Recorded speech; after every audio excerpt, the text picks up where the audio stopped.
Guy Millière, bonjour, merci d'avoir accepté notre invitation dans la matinale de RT France. Alors le voyage est loin d'être terminé, a assuré Donald Trump à ses supporters. Il n'a pas confirmé une éventuelle candidature pour la primaire de 2022. Pour autant, est-ce que vous avez vu un homme déjà en campagne ? Oui, tout à fait. Je dirais que ce discours était un discours très complet sur tous les plans.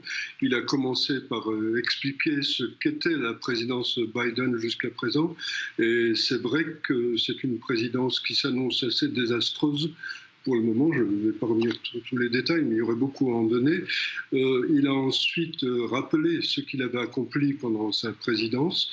Il a ensuite énoncer ce que serait son programme pour les élections suivantes, et il s'est mis clairement en campagne, et je dirais qu'il ne fait aucun doute, y compris pour des gens qui lui sont plutôt opposés, comme par exemple Mitt Romney ou Mitch McConnell, qu'il sera, s'il le décide, le candidat en 2024. Et je dirais que son discours était sur ce plan assez clair.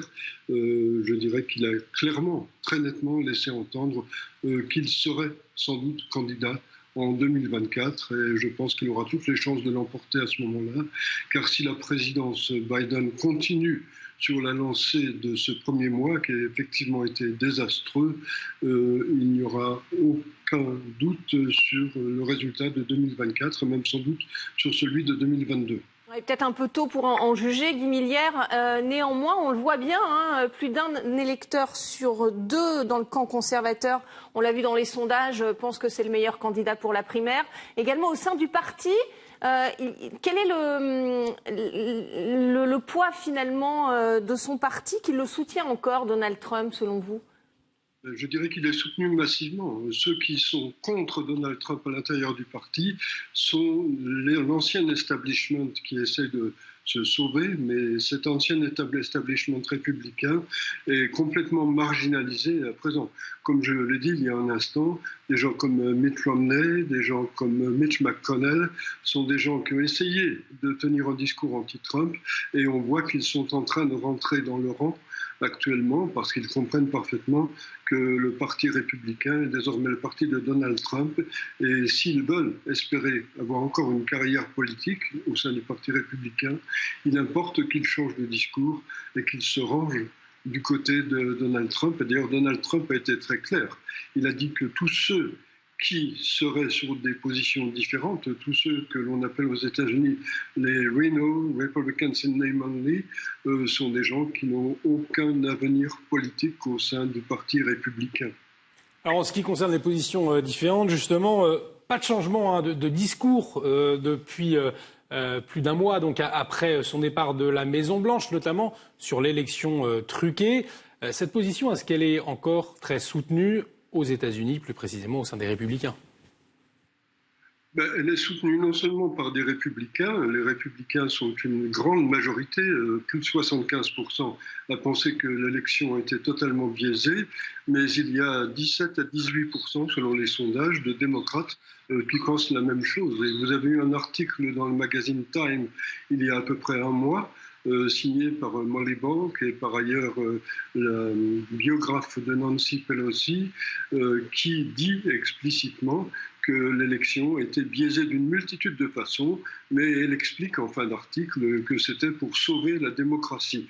Donc biaiser avec la démocratie pour sauver la démocratie, c'est une étrange pratique, et Donald Trump a dit qu'il ne faut plus jamais que ce genre de choses se produisent si l'on veut penser que l'on vit encore dans une démocratie. Ce sont des pratiques dignes d'une république bananière. On l'a vu, effectivement, les démocrates qui n'ont pas réussi à mettre en œuvre la seconde tentative d'impeachment contre Donald Trump.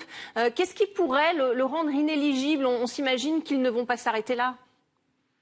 Rien ne pourra le rendre inéligible. Et cette deuxième tentative d'impeachment a été, comme l'ont montré de grands juristes américains tels que Alan Dershowitz par exemple, était une tentative d'impeachment qui n'avait aucun fondement et qui violait très profondément la Constitution. Outre le fait qu'elle était ubuesque, parce que prétendre destituer un président qui n'est plus président, c'est quelque chose qui ne s'est jamais vu dans l'histoire des États-Unis. Cette seconde procédure d'impeachment relevait de l'imposture, et je dirais que beaucoup de démocrates à l'ancienne, si je puis dire, comme Alan Dershowitz précisément, qui se dit toujours démocrate, ont considéré que c'était une pratique très très dangereuse, car violer la Constitution à ce degré, c'est quelque chose qui est du jamais vu aux États-Unis. Alors, il y avait aussi cette question de la création d'un nouveau parti par Donald Trump. Ce n'est pas le cas. Il l'a assuré. Ce sera l'avenir du Parti républicain. Comment comprendre ce choix de l'ancien président des États-Unis ? Je dirais que les États-Unis sont un pays où le scrutin est un scrutin à un tour. Donc le camp qui se divise est un camp qui est condamné à perdre. Et cela, Donald Trump le sait parfaitement. Tous les gens qui connaissent la politique américaine le savent aussi.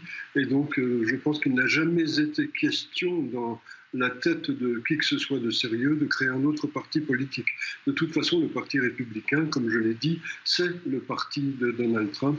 Si Donald Trump décide de se présenter en 2024, je pense que personne d'autre ne pourra oser envisager de se présenter. Et c'est tout à fait clair. En tout cas, le système à un tour fait que tout camp qui se divise est un camp qui est condamné à perdre. Et donc, le Parti républicain ne se divisera pas. C'est rare de voir un ancien président reprendre le devant de la scène médiatique 1 mois et demi seulement après avoir quitté la Maison-Blanche. C'est une première. Est-ce qu'il a raison de revenir si vite, Donald Trump ? Oui, tout à fait, il a raison. Je dirais qu'il a d'autant plus raison que beaucoup d'Américains se disent, comme l'a dit Lindsey Graham, qui est un sénateur important du Parti républicain, qu'il n'y a personne à la Maison-Blanche. Il faut voir qu'actuellement, Joe Biden ne fait aucune rencontre publique. Il en a fait une seule vaguement au Texas. Et il a parlé pendant 3 minutes et son discours était désastreux.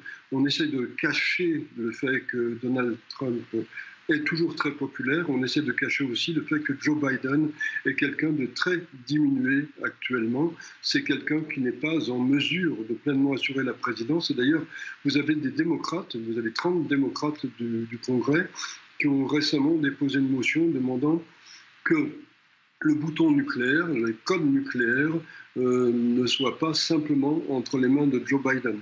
Et je dirais que cela correspond à une forme d'inquiétude.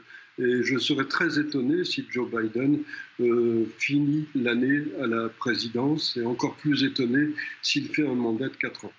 Merci Guy Millière d'avoir répondu à nos questions depuis Las Vegas. Je le rappelle, vous êtes chercheur au Gatestone Institute.